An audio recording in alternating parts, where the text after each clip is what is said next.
All set? Great, so we're going to get started with the program today. Oh, no. So it did sound good.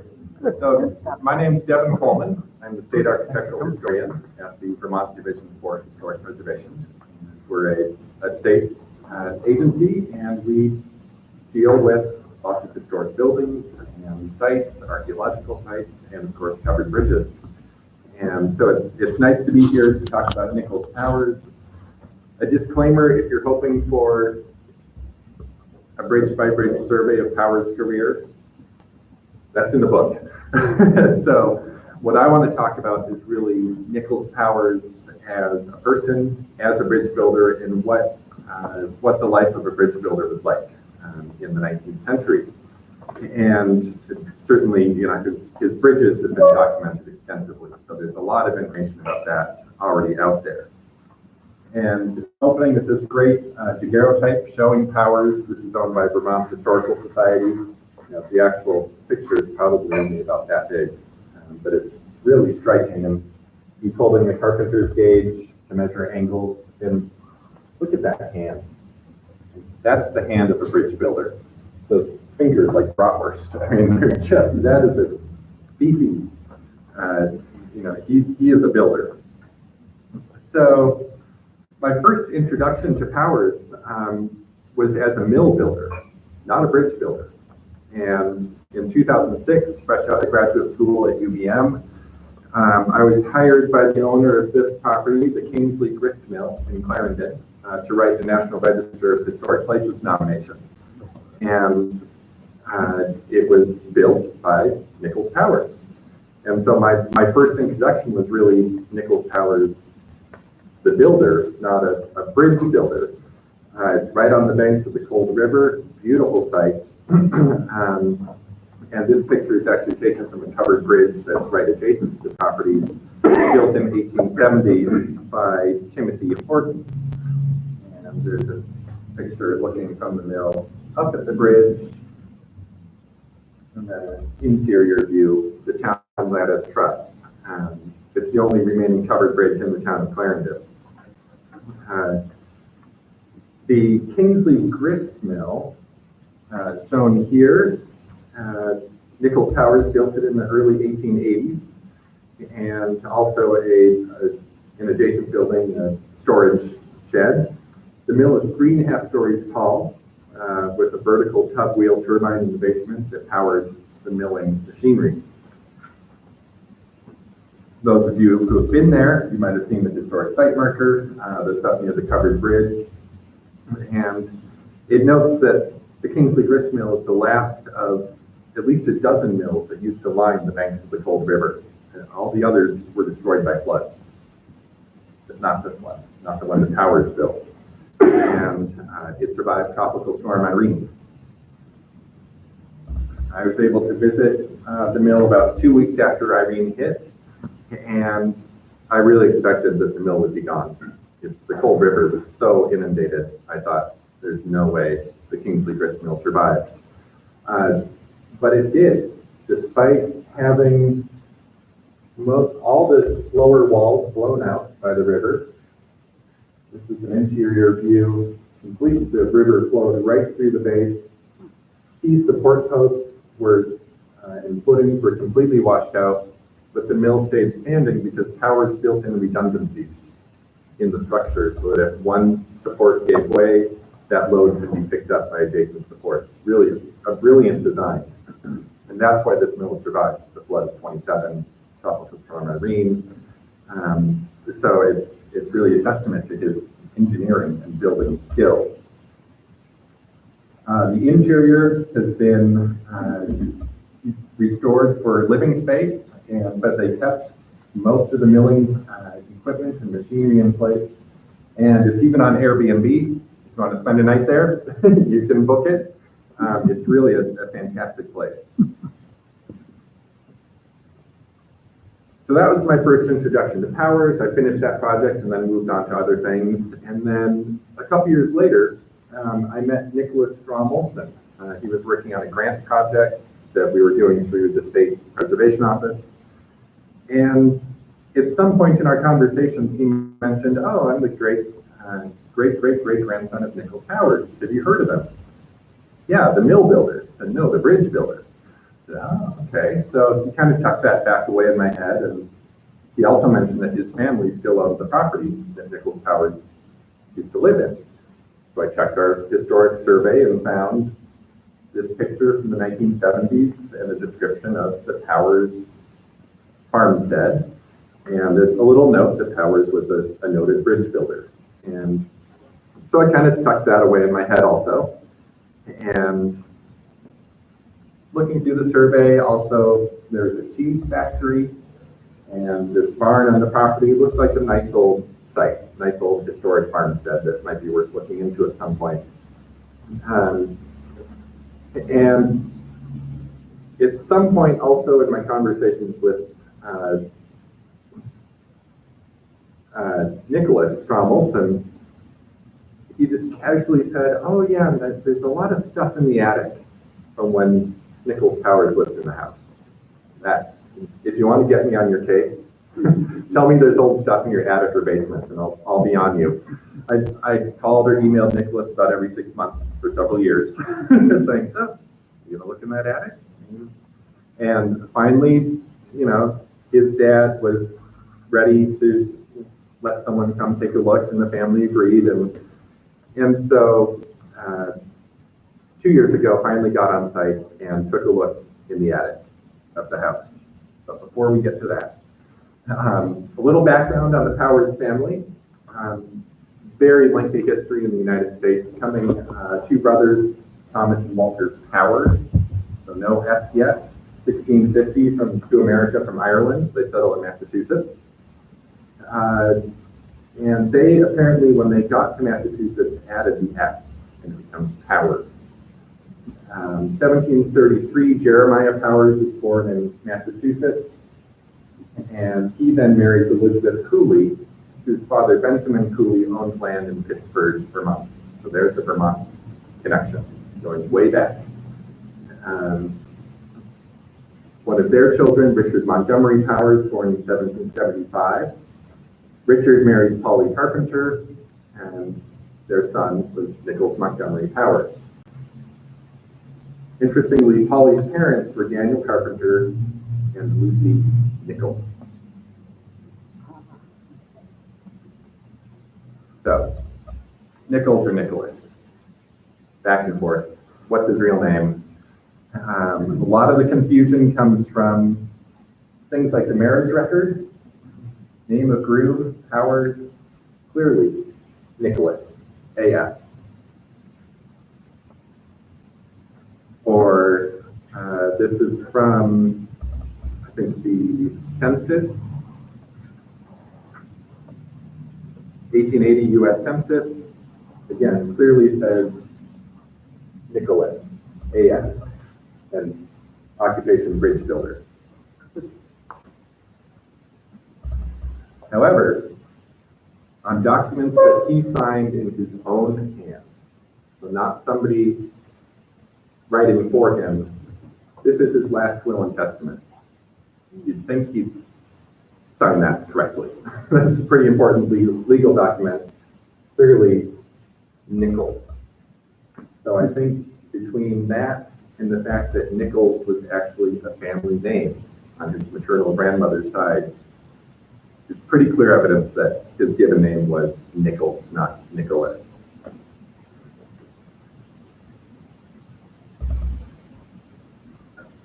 So he came from a large family, 13 kids, 7 boys, 6 girls. He was born in 1817, so bicentennial of his birth was last year, which we had thought of recognizing that somehow. And in the family's collection is this picture of Polly Carpenter Powers, his mother. And so she was born 1776 American Revolution. He died in 1863, the Civil War. I mean, what an amazing bookend, start and finish for her life, and raising all those children.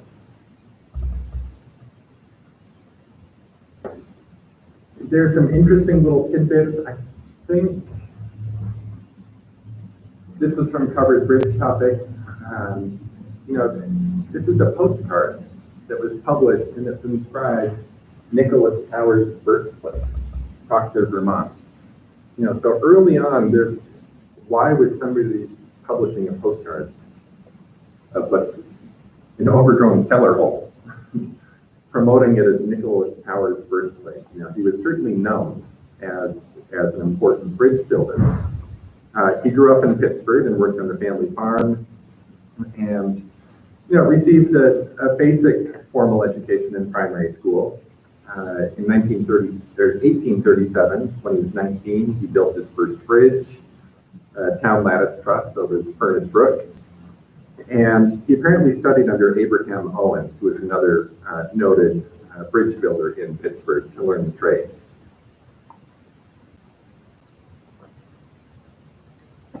He married Lorette Fish in 1844. Lorette was from Ira, Vermont. And on the marriage record, you can see that his occupation is listed as mechanic. I think is an interesting term to use for his work.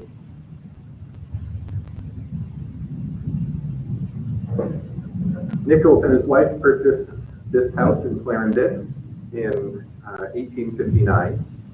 And the house was actually built in 1823 for Dr. Silas Bowen, a prominent physician in the town.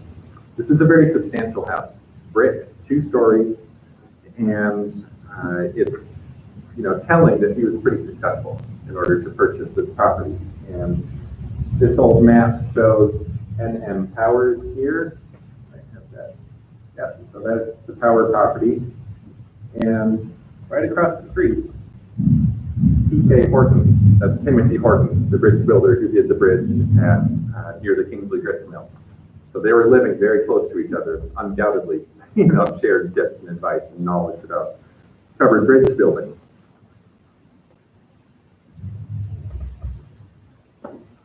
So another view of the home. You can see it's quite a stately house, originally federal in style with these recessed brick arches, beautiful decorative fanlight over the door. Really a very prominent house in North Clarendon. This is how the house looks today. Largely unchanged from what it looked like when Powers was living there. Some improvements were made in the 1870s, most notably when the whole roof was actually raised up about maybe 2 feet. And these decorative brackets were installed because that was the popular Italianate style of the 1870s.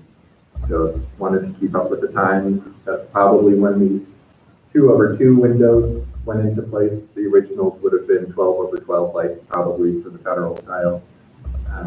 So very interested in presenting a good, up-to-date house, keeping up with the current fashions, and most likely done by Powers himself. And amazingly, in the basement, it's hard to read, but this is on a wall in the basement that's been plastered. And it says up here, plastered, I think maybe November 1871, house built, BILT, 1823. If you look at it in raking light, you can read that. So that's when Powers would have been doing these alterations to the house.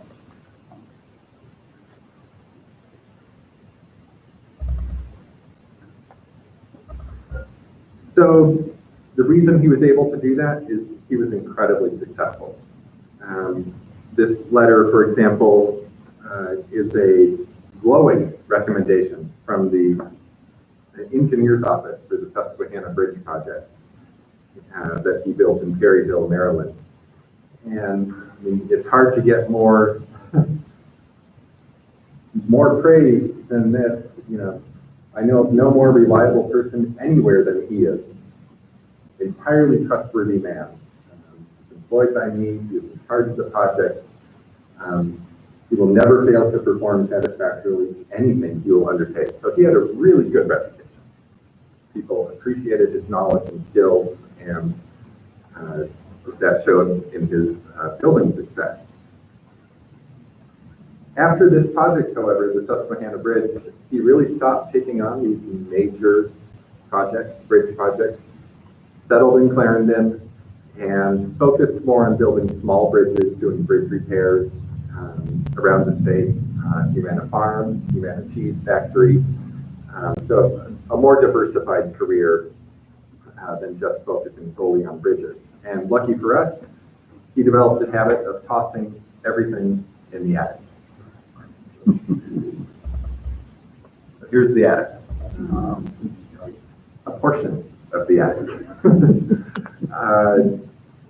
Furniture, clothing, suitcases, mattresses, shoes, rolls of wallpaper, magazines, newspapers, letters, you name it. It's in the attic. And what was amazing is that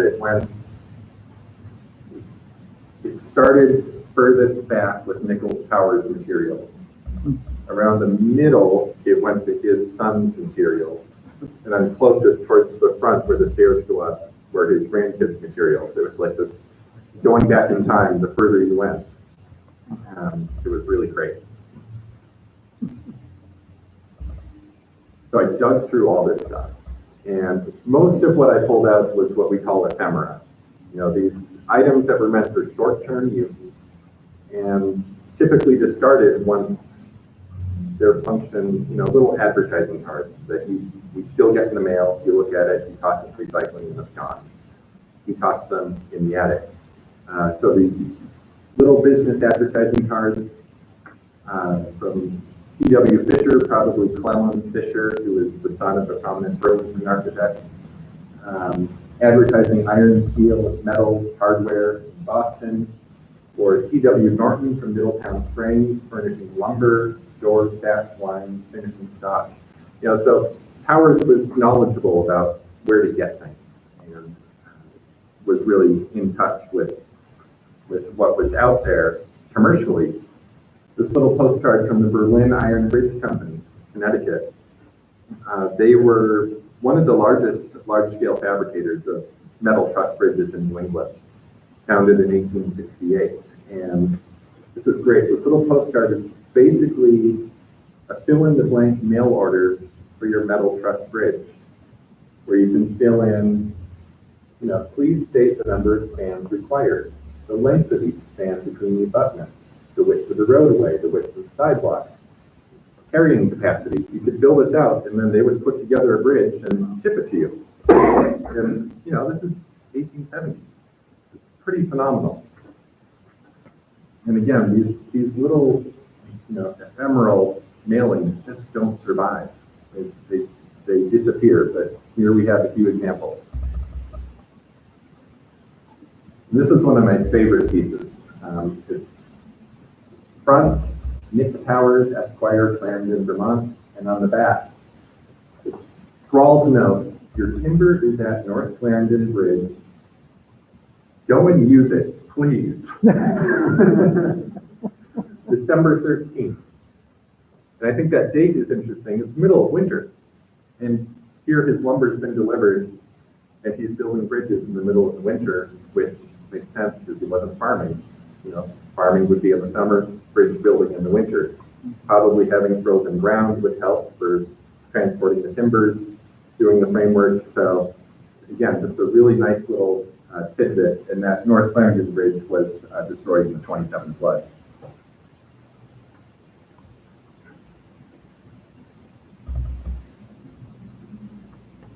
So over the years, there's kind of been a myth developed about Nichols Towers and as being this genius bridge builder from the backwoods of Vermont, no education.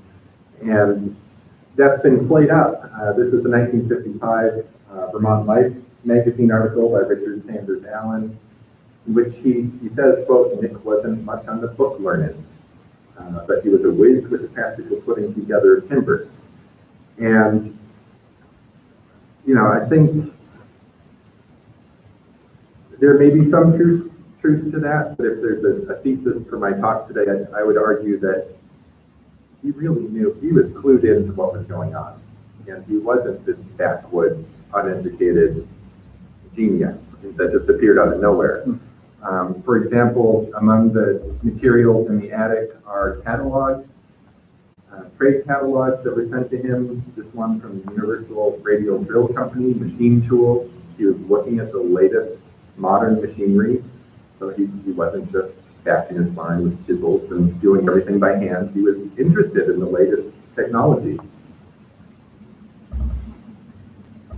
Catalogs from iron companies, the Akron Iron Company, and selling things like steel rim pulleys. You know, was this a catalog he was using for the Kingsley grist mill equipment? Or riveting machinery, boiler work and bridge building. So he wasn't just looking at timber frame bridges. I don't know that he did any metal truss bridges, but he was certainly getting information about them.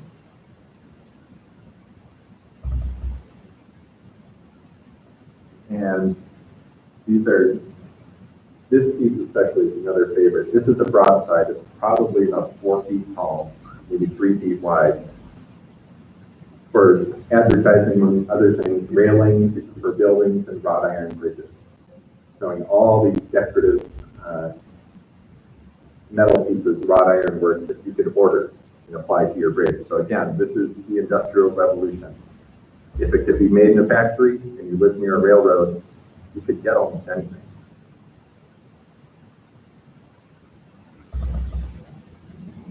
And as far as not being much for book learning, as was reported, I would argue he was reading pretty technical materials. For example, we've got the safety valve, a monthly journal for the steam user and engineer, not your common household reading. Articles in this issue are about flexible railroad beds, locomotives, lighting systems in the Hoosick Tunnel and the new Hudson River Bridge. There's also a copy of a publication called The Model Tome that amazingly was being published out of Rutland, Vermont. And this is volume 1, number 1, and a sample copy, so a little promotion. And you can see written on the top, NM Powers. So we know that these were his materials.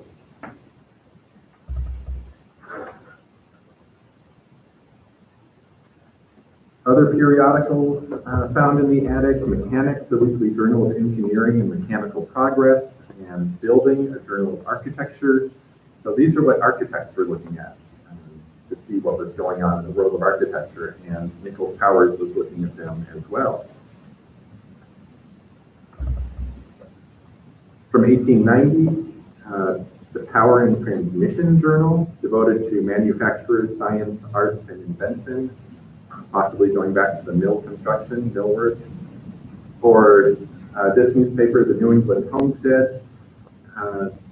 One of the topics in this article was the New Hampshire problem. Not quite sure what the problem was, but apparently there was one. And articles about livestock and dairying.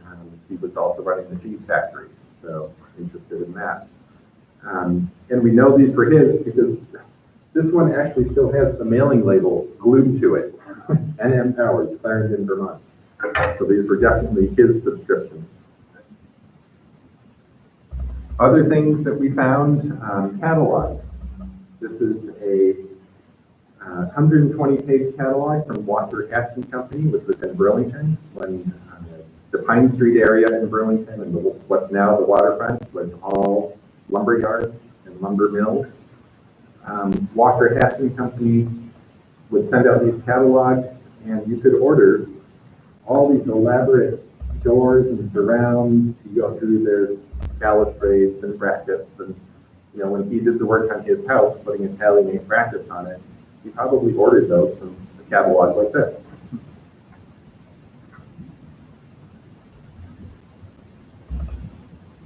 And what's really interesting is there are letters. And I'm not kidding when I say everything went in the attic. It was this one written by Reuben Cummins of Troy, New York. He was a bridge builder, not a whole lot of information about him. He's talking about a railroad bridge in Johnsonville, and he's trying to entice Powers to come help him. And he says, quote, that the project was badly engineered in the first place, and I am not responsible for what they have done. So he's kind of in a sticky spot with this bridge project, and he's trying to get Powers to come help him out. What's also interesting is that Cummins details what he will pay Powers and his staff, his workers to come. The foreman, which would be Powers, $3 a day. Good raisers, $2 to $2.50 a day. Good bridge carpenters, $2.50 to $2.75 a day. Good and poor helpers, $1.75 to $2.25 a day. So, separate from the Nichols Powers connection, these materials really give an interesting insight into just labor practices in the late 19th century, 1870s, 1880s. What were people being paid? What were the different levels of skill that people had? Or this letter from E.S. Dewey, who is on the select board in East Pulteney, Vermont, where he's writing to Nichols Powers saying, we have a bridge, we want to have someone examine, see what to do with it, will you come and see it? And then if we build one and we don't give you the job, we'll pay you for your time coming to inspect it. So again, an interesting look at how they handle projects. And then he finishes, we have 2 bridges we don't know about. Will you come immediately and see? What I like about this letter is it shows how essential a bridge was to a community. They might have only had one bridge in and out of their town. So you can kind of sense the urgency in this letter. Please come immediately and look at our bridge and help us figure out what to do. Because the bridges were really a lifeline for a lot of these rural Vermont communities.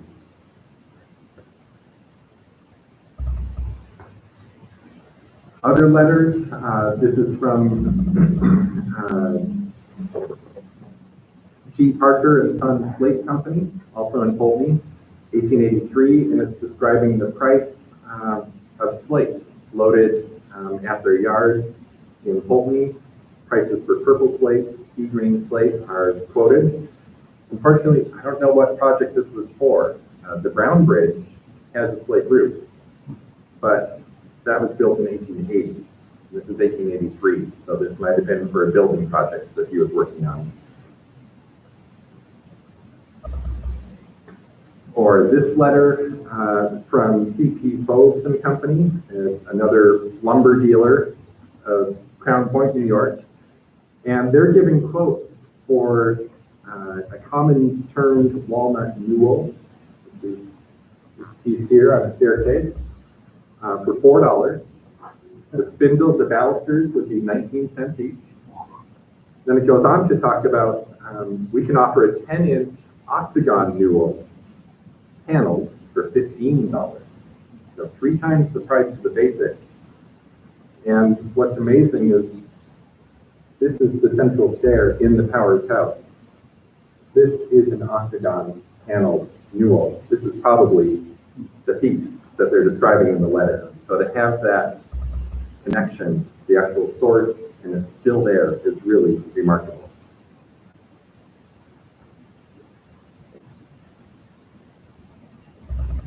So as a builder, there's some interesting little drawings. House elevations, pretty basic, but laying out where the chimneys are, the windows. The central door looks like it's right out of one of those builders' catalogs, Italianate style. Popular for that period, 1870s. Another drawing, and these are on kind of heavy cardstock that were rolled up. showing an elevation and then a floor plan on the back of the drawing, the central stair hall and little bedroom and a very large kitchen. Interestingly, that central chimney you would think would correspond with the central fireplace, but it doesn't. So a little, still has some details to work out. And, are these definitively by Powers? They're not signed, but they were found with all of the other materials that are related to him. So I think there's a reasonable assumption that these were his work. Other building projects that you noted as working on, the Rutland County Courthouse. When it was built, finished in 1871, the central clock and bell tower was right in the middle of this tipped roof. And apparently they quickly found out that with the courthouse, the courtroom right under that bell tower, every time the bell struck, just like that, it would disrupt all the proceedings in the courtroom. So, according to accounts, they hired Nichols Powers to actually disconnect and move this entire masonry bell tower and clock to the front of the building, where it is today. That's a monumental task. I don't know how. I honestly can't figure out how he would have done that. It worked. It's still there. That shows that he was doing much more than this bridge building, really doing engineering projects.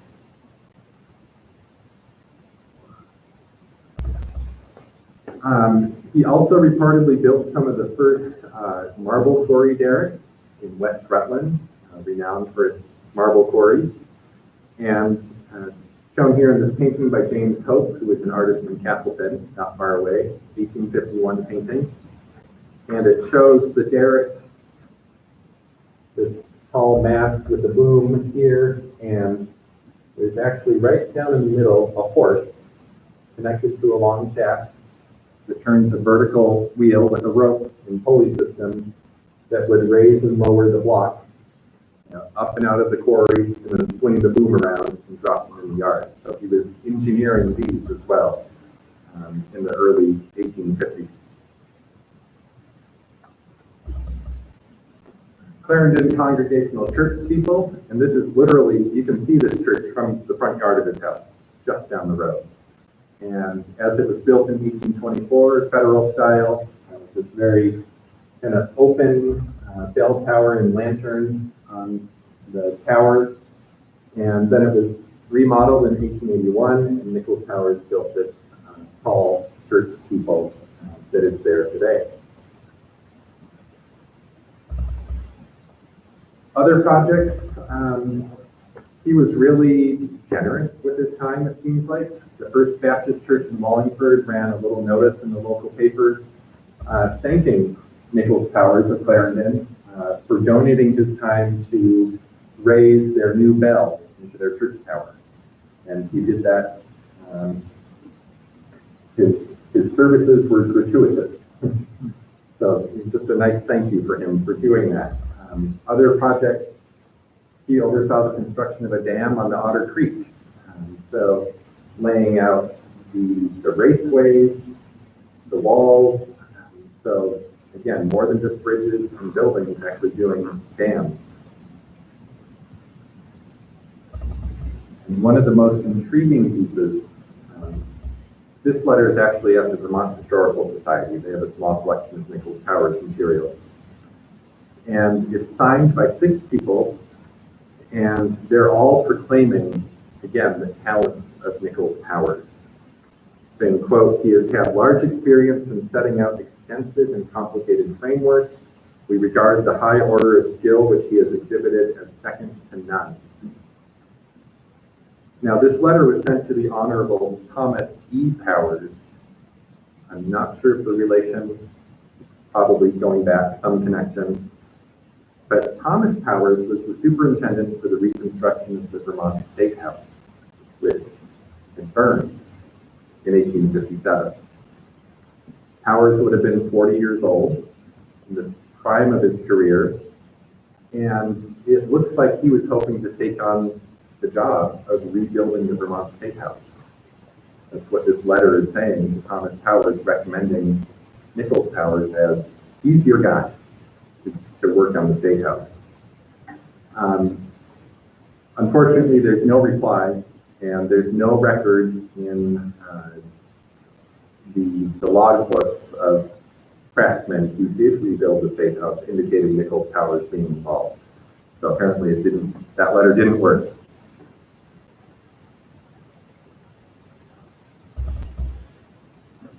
So Powers died in 1897, and this is a little cardboard placard, maybe 5 by 7, that the family has from his funeral. This is a little, that people would pick up and give his birth and death dates, a little Bible verse.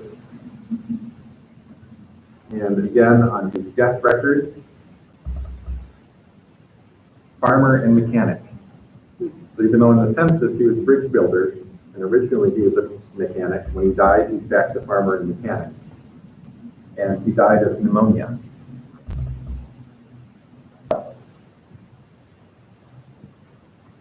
He's buried in Riverside Cemetery in Ira, which is where his wife's family is from.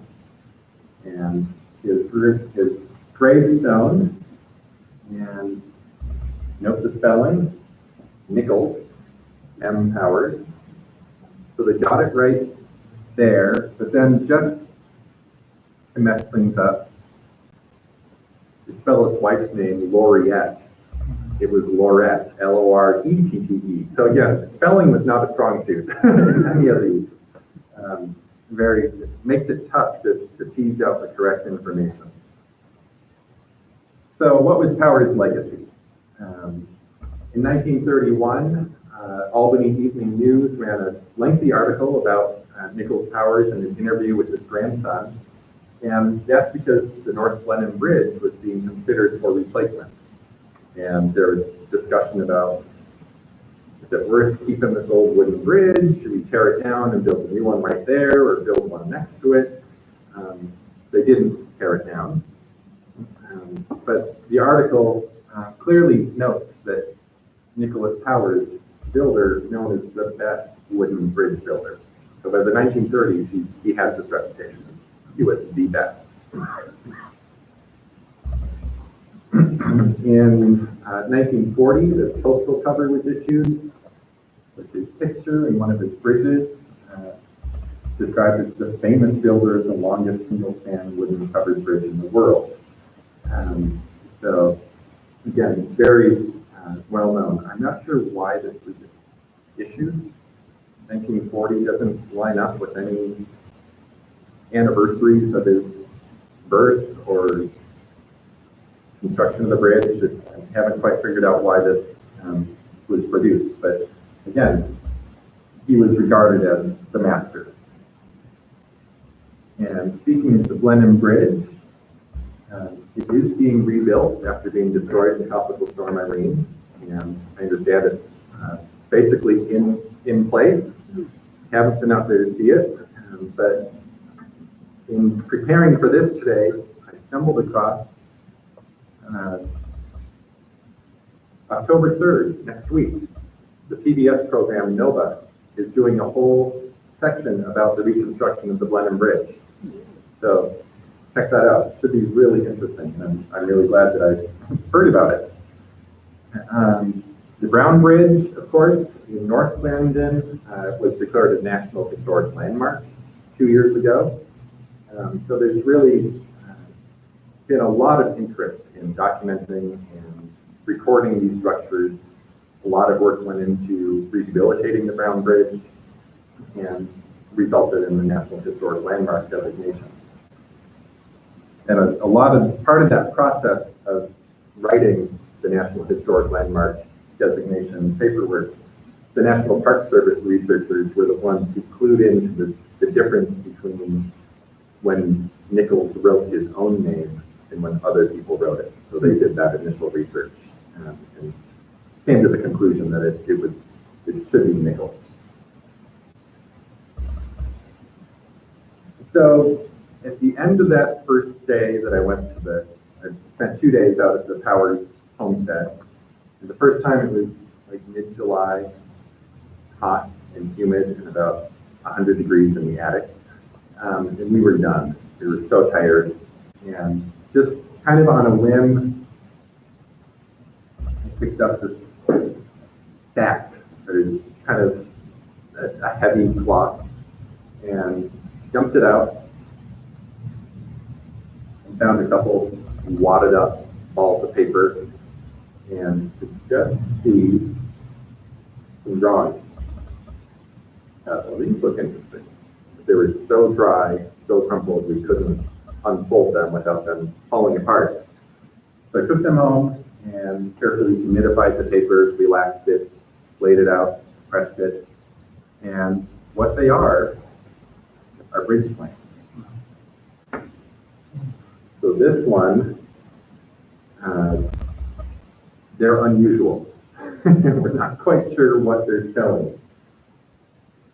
Basically a lattice truss and then 2 laminated layouts for laminated bottom chords. Zoom in a little bit. All the members have dimensions. Zoom in here, we've got just drawn in pencil these vertical lines that initially I thought were just layout schematic lines to get the geometry of the drawing, but they're actually labeled 1 3/8 inches. So is that a vertical iron rod of some sort? Other dimensions, the diagonal 9 by 9 inches, 10 by 10, 7 by 8, so heavier towards the middle, decreasing in dimension towards the ends.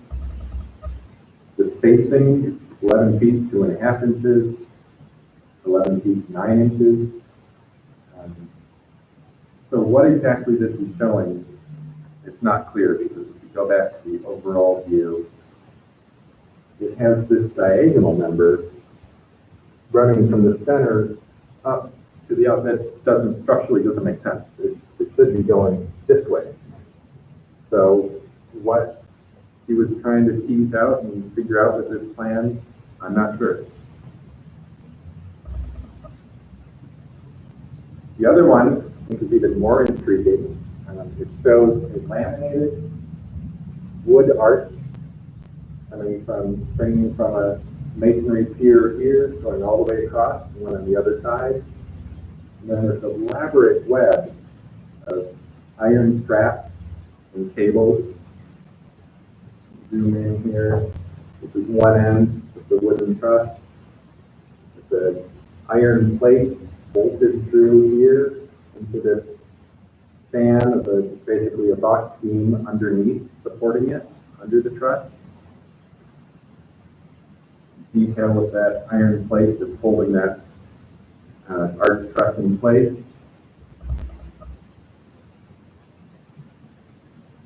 And at the other end, another detail here on the bottom part, then showing how 3 heavy bolts running through here. What this was trying to accomplish, really not clear. I talked to Bob McCullough showed him both of these plans, and he just sort of shook his head and no idea what. There are no bridges that he was aware of actually built using this system. So it's really interesting to have these plans. So I'm going to end there, and because it's a little hard to see those plans on the screen, I brought them, and they're over here. So I want all of you to study them and tell me what the heck they're showing and were these just kind of working out ideas and seeing what might work with new bridge designs? Could they stand up? Were these actually functional bridge plans? I also brought along a lot of the ephemera pieces that I showed in the exhibit or in the program here. So I'll set those up in the back. I'm happy to answer any questions that people have. No date on your findings that were all wadded up? No date, no signature. So again, are they definitively by Nichols Powers? No. but where they were found, I think it's safe to assume. And the family actually said there were several of these heavy kind of canvas sacks stuffed with old newspaper and whatever. They said in the 1930s, they would actually let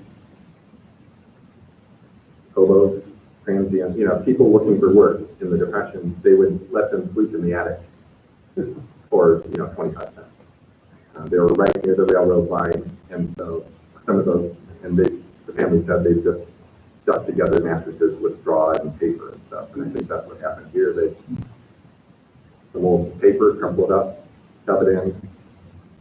So that's where they were. Including somebody else's idea for him to approve. That could be, yeah. And I'm not aware of any, and maybe you are, of other drawings that are known to be by Nichols Towers. If there's any archive or collection that has materials, that would be really interesting to compare the drawing style. As far as I know, these are the only ones. Yeah.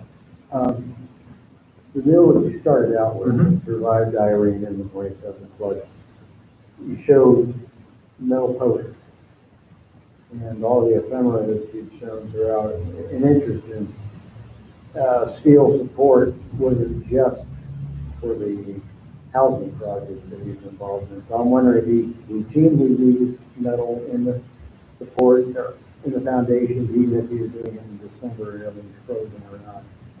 And did he typically use some sort of automatic drilling mechanism as opposed to shoveling? That I'm not sure. I'm not sure what his actual process was. Did the Blenheim Bridge involve steel or iron bolts?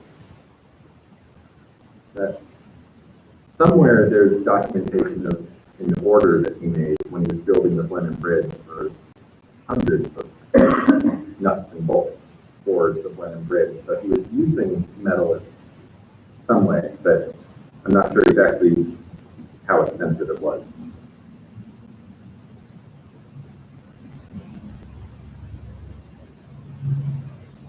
And the other, I don't know why, but federal buildings that you see throughout, landscape is absent. Is that like a requirement? There's no hedges. Anytime you see a federal building, there's no landscape around it. That's what I love. But they're always void, always absent. It's almost like a requirement. Yeah, I'm not sure. And then the movement in the 1870s for the Italian age, that seems to be pretty common. Yes. How new is it? Mhm. Yeah, and it's amazing how, these little rural Vermont farmhouses that you think they were totally disconnected from the rest of the world, they're remodeling and they're making their houses Gothic revival in the 1850s. And then 1870s, they're adding brackets and they're very tuned in to what's going on in the broader architectural community. As I understand it, the house at the end of the Cross Street Bridge that faces Court Street, which is now having some upgrading done, that initially was a cape. Okay. Yes, and it was upgraded to the French Second Empire and all Very the stuff common. that goes with it. Yeah. So people have always upgraded, Yep. updated their houses. Yeah, and I'd love to find records to see if, was Nichols Towers doing that on the side around Clarendon, doing these upgrades for other people. Maybe that's why he had the catalogs of, doors and trim and really, I think a far more complex and wide-ranging set of skills than just a bridge builder. I mean, just a bridge builder. That's remarkable in and of itself, the bridges he built, but there's a lot more to it than that. Pretty amazing figure. Middle of Montgomery Powers is the John Moses Browning. Browning had 128 patents in gunsmithing. In fact, in the 1911 is used by everybody. And that was his design. So how many patents have this guy have? That's a good question. I'm not sure. I've never checked. I don't know if that's something, I mean, he mainly did the town lattice trust, which was patented by Goodyear Town. I'm not sure if he patented any of his own bridge designs or not. It's a good question. That's those coupled up pieces right there. Yeah, yeah. Yeah, but, Did he have any connection to the Clarendon Springs town? not that I'm aware. Didn't come across any connections with that property, but you never know. Were they, with the springs, were they piping water and doing mechanical engineering things there? It'd be interesting to know. One of your earlier slides was from the Vermont Life Yes, of what? 1955. Right. There is a photograph there of what appears to be the Felton Bridge. Was it? Yeah. It's got to have been the Felton Bridge. I mean, just on the portal, there's a piece of wood, replacement wood. Yeah, and actually, I didn't mention, If something hit it that was too large to try to go through there, which people are really doing, getting with their GPS.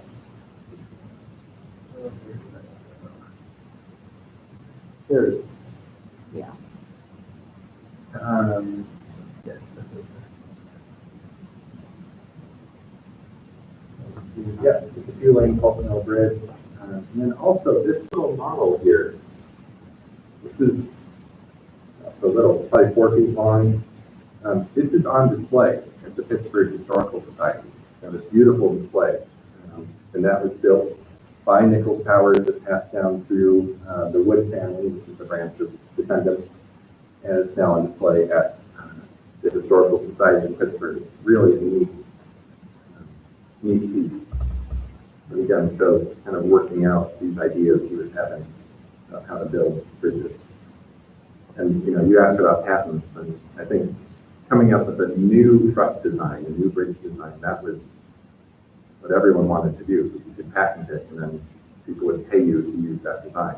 So if you could get a new truss that nobody else had patented yet, then that's a source of income.